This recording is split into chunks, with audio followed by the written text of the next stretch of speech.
மோசேயை பார்த்தீங்கன்னா, நான் ஏதாவது சொல்றது புரியலைன்னா கேளுங்க.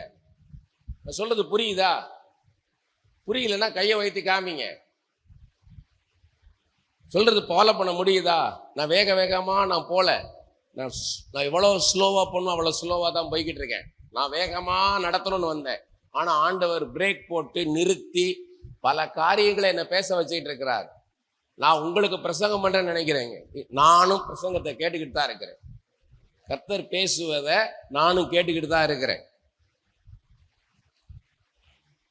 மோசேயின் ஞானம் பார்த்தீங்கன்னா, அப்போஸ்தலர் 7ஆம் அதிகாரம் 22வது வசனம், மோசே எகிப்தியருடைய சகல சாஸ்திரங்களிலும் கற்பிக்கப்பட்டு வாக்கிலும் செய்கிலும் வல்லவனானான்.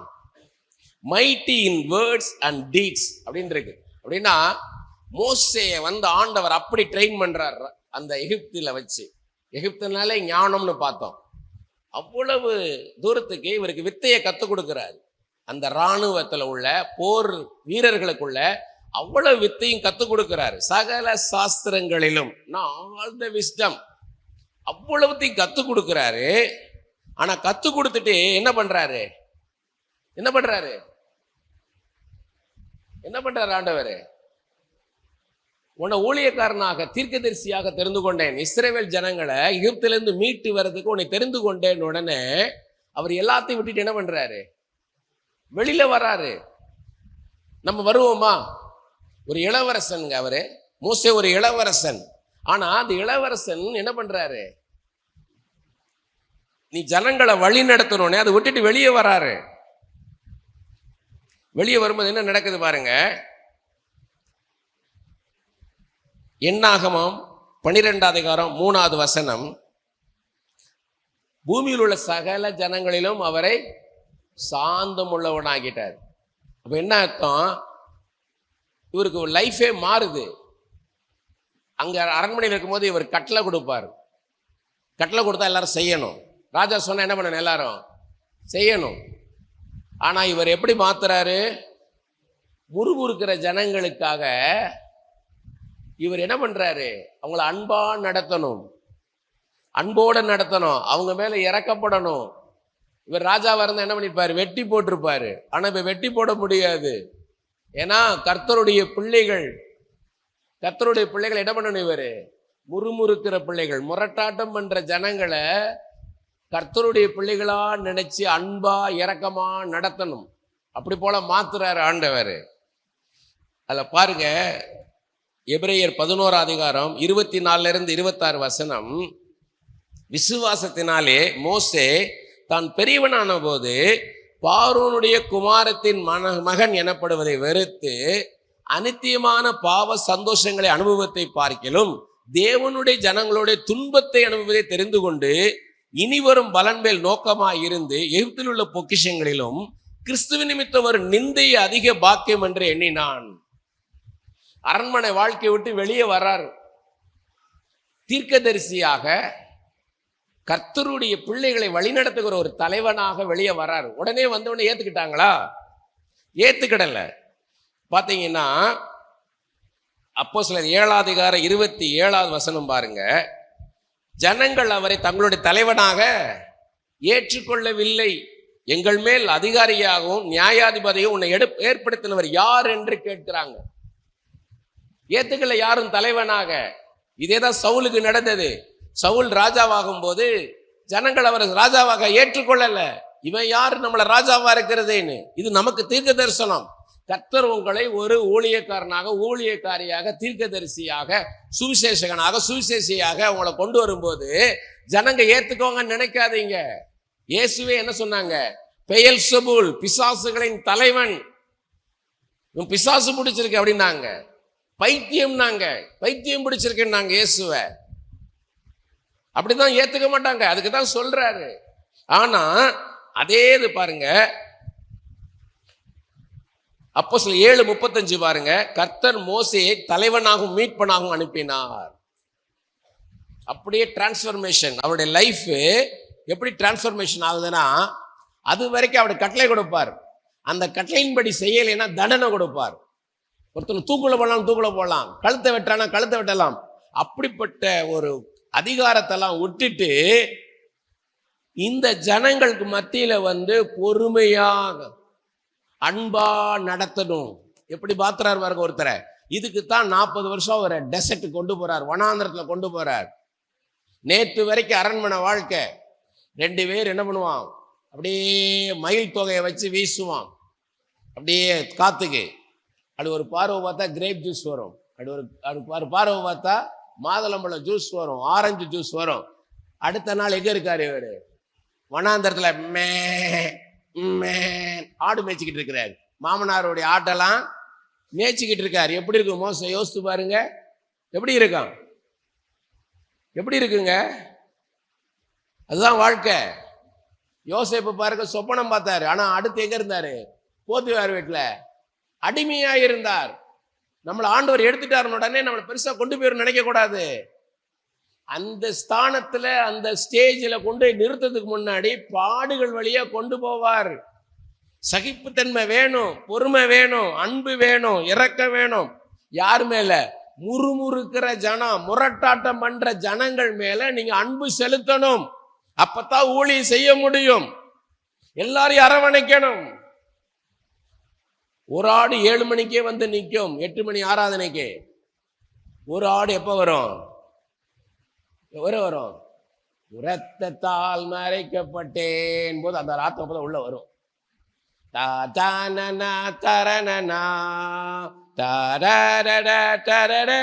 எல்லாம் வெளியே போகும்போது அந்த ஆத்மா உள்ள வரும். அந்த ஆத்மாவை நீங்க நேசிக்கணும். நேசிக்க முடியுமா? நேசிக்க முடியுமா? நம்மளை அசட்டை பண்றவங்களை, புறக்கணிக்கிறவங்களை, எதிர்த்து நிற்கிறவங்களை நீங்க நேசிக்கணும். அதான் ஒரு கணத்துல கரைஞ்சா மறு கணத்தையும் காமினாரு. உன் மேல் வஸ்திரத்தை கேட்டா உள் வஸ்திரத்தை எடுத்து கொடுக்கணும்னாரு. ஒரு மைல் வர பலவந்தம்னா 2 மைல் கூட போகணும். அப்படிப்பட்ட அன்பு இருந்தா தான் நீங்க ஊழியம் செய்ய முடியும். அப்படித்தான் மோசே என்ன பண்ணாரு? ஆண்டவர் அவனை அடிச்சு நொறுக்கினார், ஒண்ணுமில்லமாக்கினார். இன்னைக்கு நமக்கு தெரியும் வனாந்தரத்துல 40 வருஷம் இருந்தார். மோசைக்கு தெரியுமா? 40 வயசுல அரண்மனை விட்டு வெளியே வந்தார், ஒரு தீர்க்கதரிசி ஆக போறேன்னு. தினமும் வனாந்தரத்துல ஆடு மேய்ச்சிக்கிட்டு இருந்தார். 40 வருஷம் ஓடிச்சு. 80வது வருஷம் தான் முட்செடியில என்ன பண்றாரு? தீ எரியுது. ஆனா அது என்னால அந்த செடி அவிஞ்சு போகல. அது வினோதமா இருக்கு. ஏன்னா அவர் டெய்லி பாக்குறவர், அங்கங்க செடி எரியும் வனாந்தரத்துல. ஆனா இந்த செடி அவிஞ்சு போகல, அப்படியே பச்சையா நிக்குது. ஆனா தீ எரியுது. அப்பதான் வினோதமா இருக்க வரும்போது கர்த்தர் பேசுறார், நான் உன்னை தெரிந்து கொண்டேன், நான் உன்னை இப்ப ஊழியத்துக்கு வாழ்றார். 80 வயசுல. எனக்கு வயசாச்சுன்னு நினைக்காதீங்க. கர்த்தர் உங்களை எடுத்து பயன்படுத்தணும்னா மகிமையா பயன்படுத்துவார். என்ன தெரியுமா? நான் என்னை ரட்சிக்கப்படும் போது 39 வயசு. ஆண்டவர்கிட்ட சண்டை போட்டேன் நானு. நீங்க பென்னிகினை ரட்சிக்கும் போது 17 வயசு, டிஜிஎஸ் தினகர் ரட்சிக்கப்படும் போது 19 வயசு. அப்பவே ஊழியம் தொடங்கிருச்சு. 39 வயசுல நான் என்னத்தை பண்ண போறேன்? என் முக்கால்வாசி வாழ்க்கை முடிஞ்சிச்சுன்னு. ஆனா சில வருஷங்களுக்கு அப்புறம்தான் எனக்கு புரிஞ்சது. என்கிட்ட ஜெபிக்க வரவங்கலாம் என்னை ஒரு தகப்பனா ஸ்தானத்துல வச்சு பார்த்தாங்க. ஆமென். ஒரு ஊழியத்துக்கு அவசியம் ஒரு தகப்பனுடைய இருதயம் வேணும். அவங்க ரகசியங்கள்லாம் என்கிட்ட ஷேர் பண்ண ஆரம்பிச்சாங்க. அவங்க குடும்பத்துல யார்ட்டையுமே சொல்ல முடியாத ரகசியங்களை என்னிட்ட சொல்லுவாங்க. ஏன்னா தகப்பனை போல நினைச்சு நம்பி சொல்ல ஆரம்பிச்சாங்க. அப்பதான் தெரிஞ்சதே கர்த்தர் எவ்வளவு நல்லவர். ஆமே. 17 வயசுல மகனே மகளேன்னு சொன்னா ஏத்துக்குவீங்களா? ஒரு 17 வயசு பையன்கிட்ட போய் உங்க பாரத்தை சொல்ல முடியுமா? நீங்க ஒரு 20 வயசு பையன்கிட்ட போய் உங்க பிரச்சனையை சொல்ல முடியுமா? கணவனுக்கு மனைவிக்கு உள்ள கஷ்டத்தை சொல்ல முடியுமா? சொல்ல முடியுமா? அதுக்குத்தான் கர்த்தர் அந்த வயசுல தூக்கிட்டு வர்றாரு. ஆமே. அதுதான் மோசே தூக்கிட்டு வந்தார். 80 வயசுல தூக்கிட்டு வர்றாரு. இப்ப அதே அரண்மனைக்கு வர்றாரு. எந்த அரண்மனையில் இளவரசனா இருந்தாரோ அதே அரண்மனைக்கு இப்ப வர்றாரு. முதல்ல எப்படி இருந்தாரு? இவரே ராஜாவா இருந்தார். சாஸ்திரிகளும் ஞானிகளும் குறை சொல்றவங்களும் மந்திரவாதிகளும் மேல இருந்தாங்க, இவர் கீழே இருந்தார். அவங்க சொல்றது இவர் கேட்டாரு. இப்ப எப்படி வராரு? இப்ப எப்படி வராரு? அந்த மந்திரவாதிகள்லாம் பார்த்து பயப்படும்படியாக, அந்த குறி சொல்றவன் எல்லாம் பயப்படும்படியாக, அந்த நாள் கணிக்கிறவன் எல்லாம் பயப்படும்படியாக நிற்கிறார். தேவ மனுஷனாக தீர்க்கதரிசியாக வந்து நிற்கிறார். அப்படி போல நீங்க எங்க வெக்கப்பட்டீங்களோ அங்கே உங்களை உயர்த்துவார். ஆமென். காலம் பயிற்சி நினைக்காதீங்க. கர்த்தருக்கு 1000 வருஷம் ஒரு நாளை போல உங்களை எடுத்து பயன்படுத்த நினைச்சிட்டாருன்னா தூக்கி நிறுத்திடுவார், தூக்கி நிறுத்திடுவார். அவர் தீர்க்கதரிசி.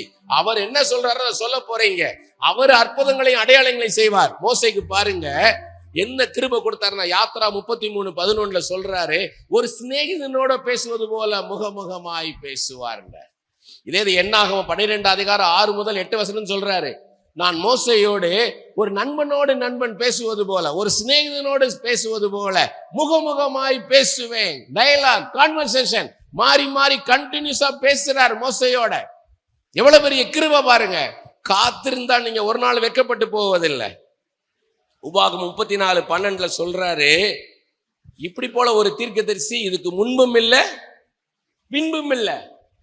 கிரேட் ப்ராஃபட், அற்புதங்களும் அடையாளங்களும் செய்யறாரு. செங்கடல் 2 பிரிஞ்சு போகுது, கசந்தா மாறா மதுரமாக மாறுது, கண்மலையிலிருந்து நீரூற்றுகள் புறப்பட்டு வருது. எப்படி பாருங்க, எவ்வளவு அற்புதம் பாருங்க. கர்த்தருக்கு காத்திருந்தீங்கன்னா ஒரு நாள் வெட்கப்பட்டு போக மாட்டீங்க. அதே பாருங்க, ஸ்தேவான் அப்போஸ்தலர் 6 அதிகாரத்துல இருக்குது. ஸ்தேவான் எதுக்கு செலக்ட் பண்றாரு? பந்தி விசாரிப்ப அப்போஸ்தலர்கள் பார்க்கறாங்க. ஆனா அதுல கிரேக்க விதவைகளை அவங்க சரியாக கவனிக்கல. அப்ப அவங்கெல்லாம் வந்து கம்ப்ளைண்ட் பண்றாங்க. அந்த கிரேக்க விதவைகள்லாம் கம்ப்ளைண்ட் பண்றாங்க, எங்களுக்கு சரியாக சாப்பாடு கவனிக்க மாட்டேங்கிறாங்க, கரெக்டா சாம்பார் போட மாட்டேங்கிறான், ரசம் ஊத்த மாட்டேங்கிறான், மோர் கொடுக்க மாட்டேங்கிறான், பொரியல் வைக்க மாட்டேங்கிறாங்க. அப்ப அதுக்காக ஒரு 7 பேரை செலக்ட் பண்றாங்க. அதுல ஒருத்தர் தான் இந்த ஸ்தேவான். பாருங்க, அது அப்போஸ்தலர் 6:5 இருக்கு. 6 அதிகாரம் 5. பந்தி விசாரிப்பு என்று தெரிவு செய்யப்பட்டவர் தான் இந்த ஸ்தேவான். ஏன்னா பேதுரு சொல்றாரு, இனிமே நாங்க ஜபத்திலும் வேதத்தை போதிக்கிறதுலையும் அப்போஸ்தலர் நாங்க தரிசிருக்கிறோம், பந்தி விசாரிப்பை இவங்க 7 பேர் பார்ப்பாங்கன்ட்டாரு.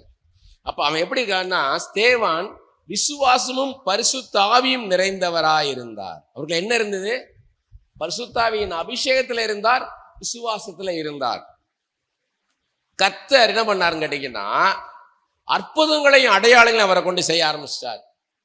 பந்தி விசாரிப்புக்குன்னு தெரிந்து கொடுக்கப்பட்ட ஸ்தேவானை கொண்டு என்ன பண்ணிட்டார் ஆண்டவர்?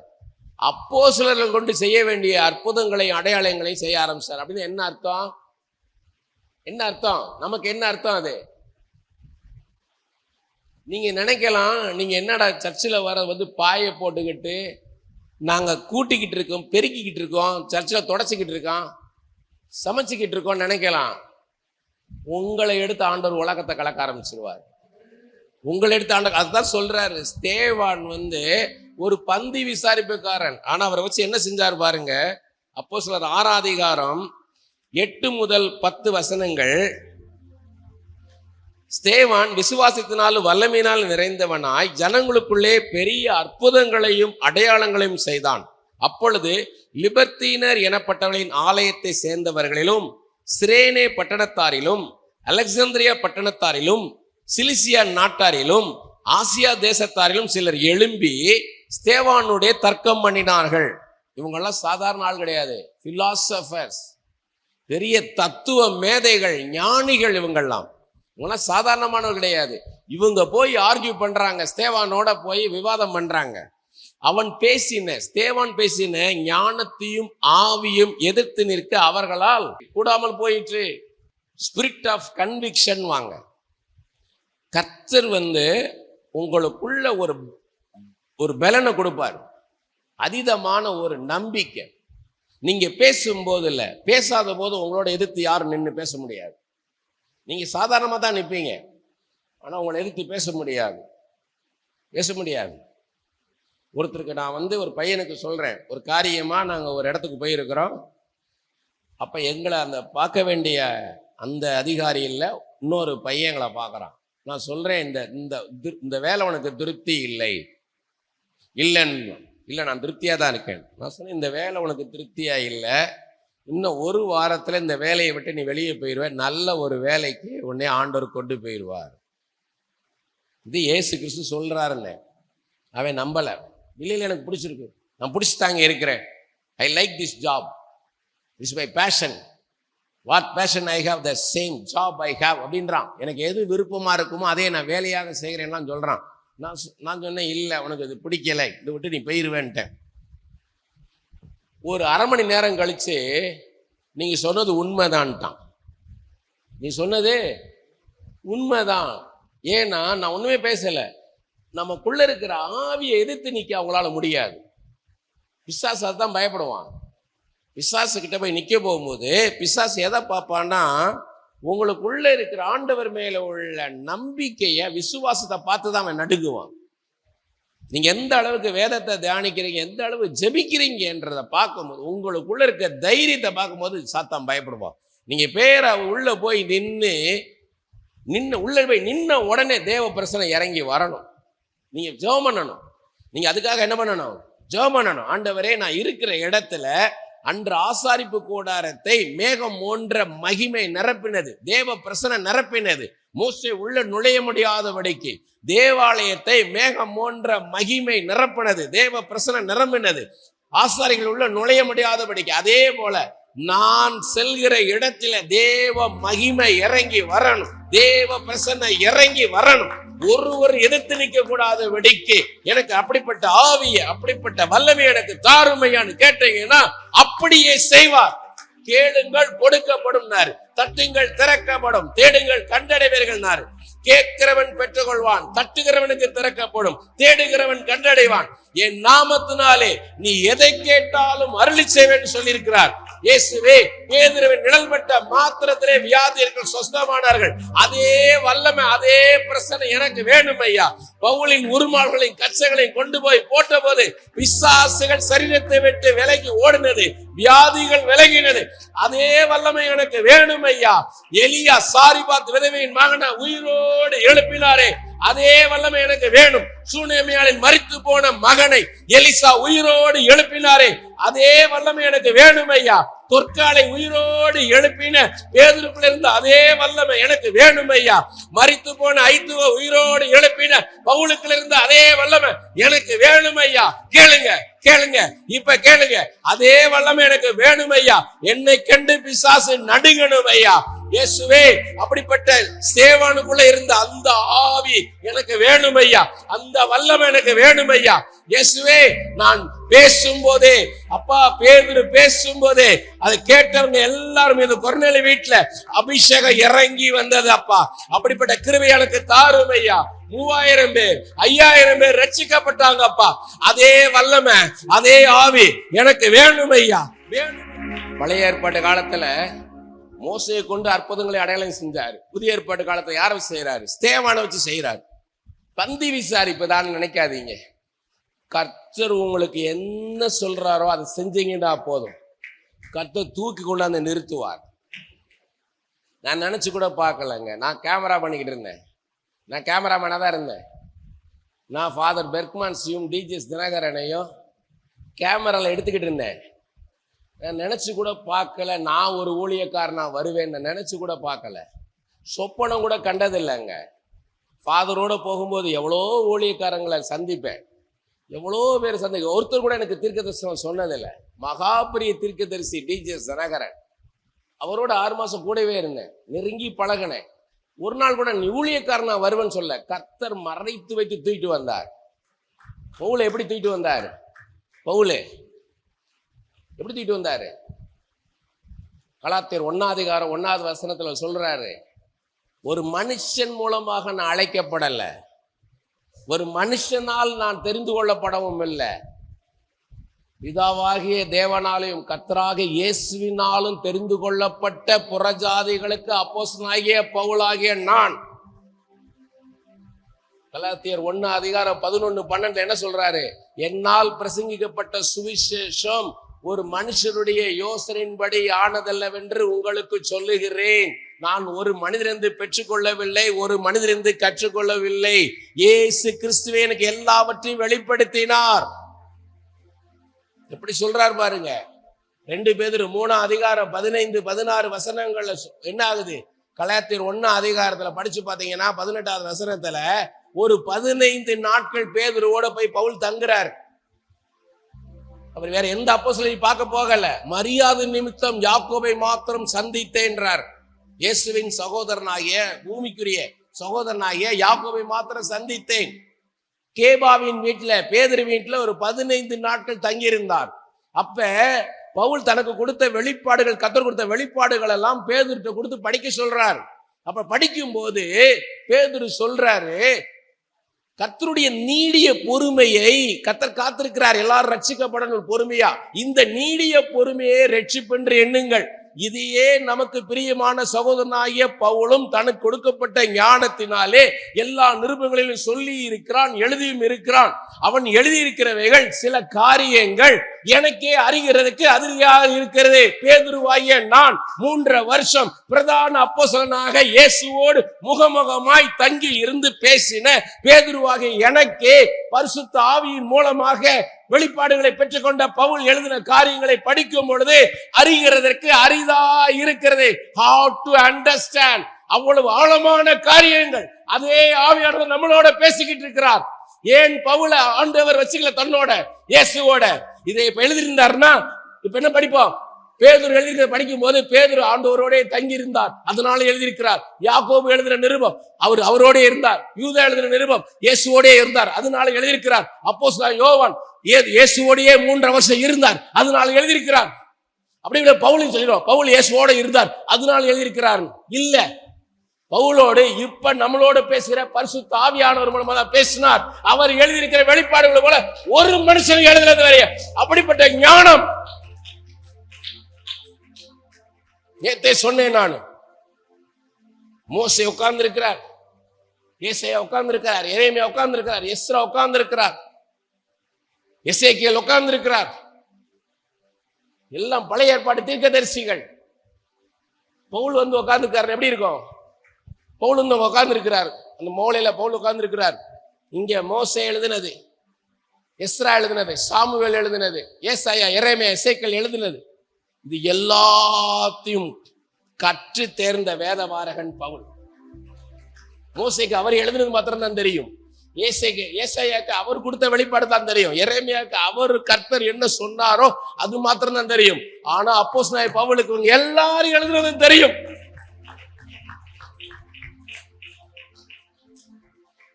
பெரிய 1 கொரிந்தியர் 7ஆம் அதிகாரம் மாதிரி ஒரு ஒப்பற்ற பகுதியை நீங்க வேதத்துல பார்க்க முடியாது. இயேசு கிறிஸ்து என்ன சொல்லிட்டாரு? விவாகரத்து கூடாதுன்ட்டார். தேவன் நினைத்ததை மனிதன் பிரிக்காதிருக்க கடவன்ட்டாரு. ஆனா கொரிந்து தேசத்துல, கொரிந்து சபையில பிரச்சனை. ஒரு கணவன் மனைவி சேர்ந்து வாழ முடியல, சேர்ந்து வாழ முடியாத சூழ்நிலை. ஆனா இயேசு என்ன சொல்லியிருக்காரு? பிரியக்கூடாதுன்ட்டாரு, சேர்ந்துதான் இருக்கணும்ட்டாரு. ஆனா இங்க அப்படி இல்லை, பிரச்சனை வேற மாதிரி இருக்கு. பவுல்ட்டு போய் நிக்கிறாங்க. பவுல் ஆண்டவர்கிட்ட கேட்டு பேசுறாரு, பயங்கரமாக இருக்கும். அது நீங்க படிக்கும் போதுதான் தெரியும். வீட்டுல போய் படிச்சு பாருங்க. 1 கொரிந்தியர் 7ஆம் அதிகாரம் என்ன அழகா எழுதுறாரு பாருங்க, என்ன அழகா எழுதுறாரு. ஒரு புருஷன் விசுவாசியா இருக்கிறான், கட்ட போற மனைவி அவிசுவாசி. இந்த விசுவாசி அந்த அவிசுவாசியை கட்டலாம்னா உனக்கு அவளை விசுவாசத்துக்குள்ள நடத்த முடியும், அவளை ரட்சிப்புக்குள்ள நடத்த முடியும்னு நீ விசுவாசம் இருந்தது, நம்பிக்கை இருந்ததுன்னா அவளை திருமணம் பண்ணு. அதே போல மனைவிக்கு சொல்றாரு, உன் புருஷனை வழி நடத்த முடியும், ரட்சிப்புக்குள்ள நடத்த முடியும், விசுவாசத்துல நடத்த முடியும்னா நீ அவனை திருமணம் பண்ணு. முடியலையா விட்டு. சமாதானத்துக்கே கர்த்தர் அழைத்திருக்கிறார். அது ரொம்ப அருமையானது. அது சப்ஜெக்டே வேற, ஒரு நாள் முழுக்க பேசலாம். அப்படிப்பட்ட ஒரு ஞானம். கமாலியல் பாதத்துல உட்கார்ந்து கற்று தேர்ந்த வேதபாரகன் இந்த பவுல். அந்த மேடை, மார்ஸ் மேடையில நின்று, அத்தனை பட்டணத்துல மார்ஸ் மேடையில நின்று பேசுறார். அங்க இருக்கிறவெல்லாம் ஞானிகள், எல்லாம் ஞானிகள், சாஸ்திரிகள், சகலத்தையும் தெரிஞ்சவன். அவன் மத்தியில பேசுறார். என்ன பேசுறாரு? அங்க பலிபிடமா இருக்குது, சிலையா இருக்குது, ஒவ்வொரு தெய்வமா வச்சிருக்கிறான். ஒரே ஒண்ணு வச்சிருக்கிறான். என்னன்னா, நமக்கெல்லாம் அறியாத ஒரு தேவன் இருக்கலாம், அறியப்படாத தேவன் சொல்லி ஒரு பீடம் மட்டும் இருக்கு, அதுல சிலை இல்லை. இந்த பவுல் போய் நின்று சொல்றாரு, இந்த தெய்வம், இந்த தெய்வம், இந்த தெய்வத்தெல்லாம் பேசுறார். இந்த தெய்வம் இருக்கே, மழைக்கான தெய்வம், இது விதைப்புக்கான தெய்வம், இது அறுக்கிறதுக்கான தெய்வம், இது வெளிச்சம் கொடுக்கறதுக்கான தெய்வம். அதெல்லாத்தையும் பேசி அறியப்படாத தேவன், அன்னோன் காட்னு வச்சிருக்கிறே, அந்த தெய்வத்தை குறித்து நான் பேசுறேன்னு பேசுறார். அவங்களாம் எப்படி தெரியுமா? அந்த ஆடியன்ஸ் நூதனமான காரியங்களை பேசணும், அன்யூஷுவல் திங்ஸ் பேசணும். தெரிஞ்ச விஷயத்தை பேசக்கூடாது, தெரியாத விஷயத்தை பேசணும். ஆனா அது சுவாரஸ்யமாக இருக்கணும், இன்ட்ரெஸ்டா இருக்கணும். சுவாரஸ்யம் இல்லாத கேள்வி பேசக்கூடாது. அவங்க கேட்கிற கேள்விக்கு எல்லாத்துக்கும் பதில் சொல்லணும். அந்த மாஸ்மணில நின்று பவுல் பேசுறார். அப்படிப்பட்ட ஞானத்தை உங்களுக்கு கத்த தர வல்லவரா இருக்கார். எல்லாம் வலதுகை வச்சு பவுலின் தேவன் என் தேவன், பவுல் எழுதின தேவன் என் தேவன், பவுலை கொண்டு எழுதின நிருபங்கள் எல்லாம் நம்ம கரத்துல இருக்கு. எல்லாம் பைபிளை கையில் எடுங்க, எல்லாம் பைபிளை.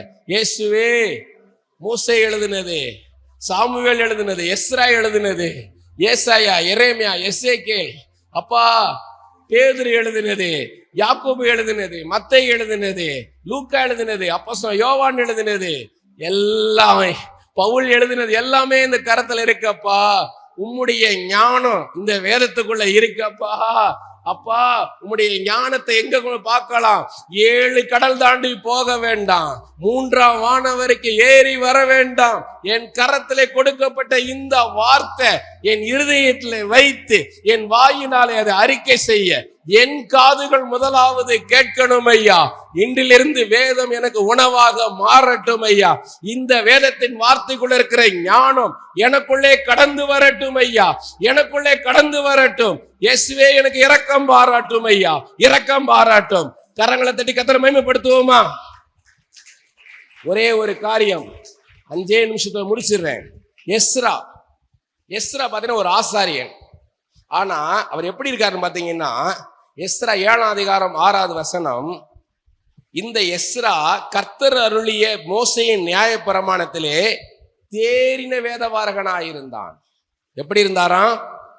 தேறின வேதபாரகன். அதே எஸ்ரா 7ஆம் அதிகாரம் 10-11 வசனங்கள் பாருங்க. கர்த்தருடைய வேதத்தை ஆராயவும், என்னவா?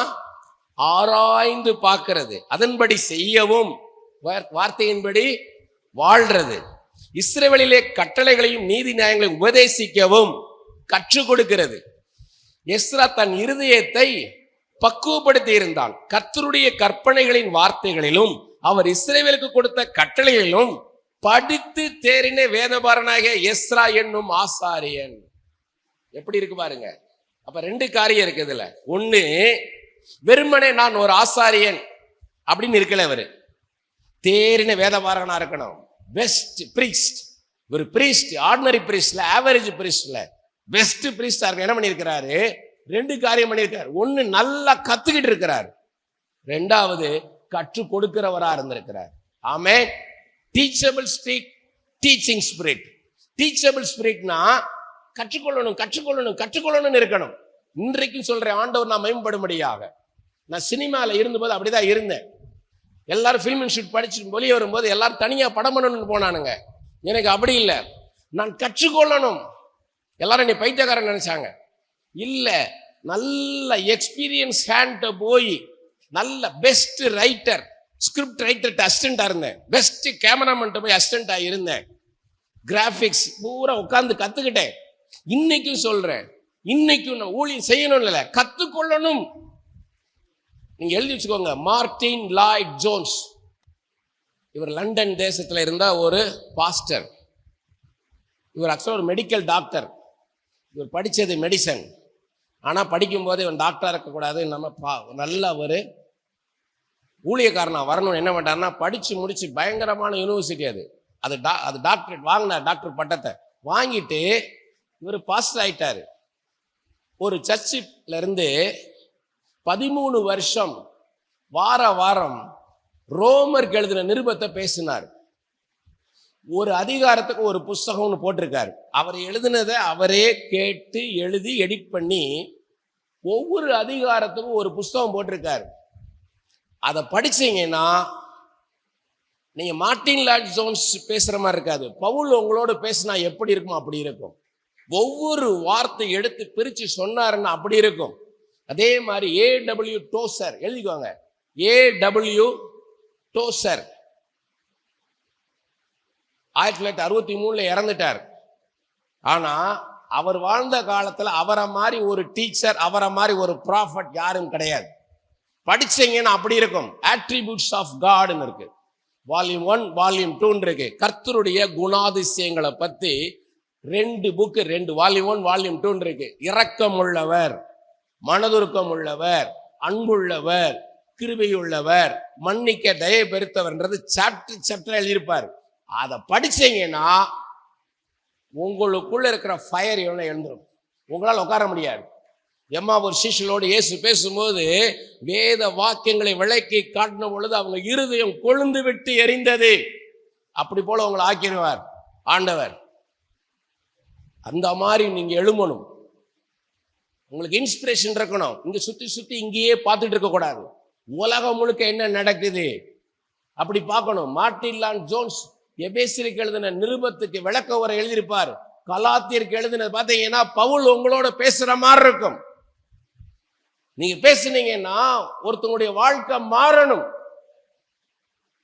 ஒரு வாலிப பையன் கீழ்ப்படியவே மாட்டேங்கிறான், வாழ்க்கையே புரிந்து கொள்ளல, அப்படி இருக்கிறானா நீங்க போய் அவன்கிட்ட பேசும்போது அவன் வாழ்க்கை மாறணும். அந்த இருள் விலகணும், வெளிச்சம் உண்டாகணும். நீங்க ஜெபிக்கணும். எஸ்வே அந்த கிருபை எனக்கு தாருங்க. பைபிளை படிக்கிறீங்களா? இந்த இது எனக்கு வேணும் ஐயான்னு கேளுங்க. வெறுமனே கடமைக்கு வரக்கூடாது. சர்ச்சுக்கு கடமையே வரக்கூடாது. இங்க வரீங்களா, யாரோ ஒருத்தர் பிரசங்கம் பண்ண கூடாது. நான் அந்த இடத்துல இருந்து பிரசங்கம் பண்ணேன்னா நான் எப்படி பிரசங்கம் பண்ணேன், நீர் இருந்தால் என்ன செய்வீர்னு கேட்பேன். முன்னாடியெல்லாம் கேட்பேன், டிஜிஎஸ் தினகரன் இந்த இடத்துல இருந்தா என்ன செய்வார்னு கேட்பேன். என்கிட்ட ஜெபிக்க வந்து நிற்பாங்க வரிசையா. ஆண்டவரே, டிஜிஎஸ் தினகரன் இருந்தா இவ்வளவு கூட்டத்துக்கு எப்படி ஜெபம் பண்ணுவார்னு கேட்பேன். இப்பவும் படிதான். போன மாசம் ஒரு கூட்டம் நடந்தது. வேற ஒரு ஊழியக்காரர் வந்திருந்தார். பல ஊழியக்காரர்கள் பேசினாங்க. நான் ஆண்டவர்கிட்ட கேட்டது, டிஜிஎஸ் தினகரன் இந்த இடத்துல வந்தா எப்படி தீர்க்கதரிசனம் சொல்லுவார், எப்படி பேசுவார்? பேச்சாளர் தேவையில்லை நமக்கு. தீசிஸ், எம்ஃபில், பிஹெச்டி படிக்கிறவங்க தீசிஸ் சப்மிட் பண்ணுவாங்க. செமினார்ல தீசிஸ் வாசிப்பாங்க. நமக்கு ஒரு பிரயோஜனம் கிடையாது. அது அவங்க வாசிப்பாங்க, கேட்டுக்குவாங்க. ஆனா பிரசங்கம் அப்படி இல்லை. நீங்களும் நானும் அதுல பங்கு கொள்ளணும். அதுல இயேசு வரணும். ஆமென். எல்லாரும் எழும்பி நிற்போம். இந்த நேரம் நீங்க ஜெபிக்கணும். ஜெபிக்கிற நேரம் இது. ஆண்டவருடைய ஒரு வார்த்தை கூட வீணாய் போகாது. மழையும் பனியும் எப்படி வானத்திலிருந்து விழுந்து பூமியை நனைத்து விதைக்கிறவனுக்கு விதையும் புசிக்கிறவனுக்கு ஆகாரத்தை கொடுத்து அது எப்படி வெறுமையாய் திரும்பாதோ அப்படி போல கர்த்தரிடத்திலிருந்து புறப்பட்டு வருகிற ஒரு வார்த்தை கூட வீணாய் போகாது. அவர் விரும்புகிற காரியம்படி அது வாய்க்கும். ஆமென். ஓ லபாகாபா ராபா, அது 30ஆக 60ஆக 100ஆக விளைச்சலை தரும். 4 வகை இருதயம் இருக்குதுன்னு கர்த்தர் சொல்லி இருக்கிறார் நமக்கு. அநேகர் கேட்டாங்க, ஆனா சாத்தான் அந்த வழி அருகே உள்ள விதையை தூக்கி போட்ட மாதிரி போட்டுருவான். சிலருக்கு அது கற்பாரியின் மேல் விழுந்தது போல இருக்கும். கொஞ்ச நேரம் இருக்கும், வெயில் பட்ட உடனே காஞ்சு போயிடும். அப்படி போல இருக்கக்கூடாது. சிலருக்கு முட்கள் பதிஞ்சிருக்கும், முட்கள் நெருக்கி போடும். உலகத்தின் கவலையும் ஐஸ்வர்யத்தின் மயக்கமும். அப்பா, நான் எப்படி வாழுவேன், எனக்கு காசு வேணுமே, சொத்து வேணுமே, பணம் வேணுமே, அப்படிப்பட்ட கவலைகள் அந்த விதைய பலன் கொடுக்க முடியாதபடிக்கு அதை அழித்து போடும். அப்படி இராதபடிக்கு இது என் கர்த்தருடைய வார்த்தை.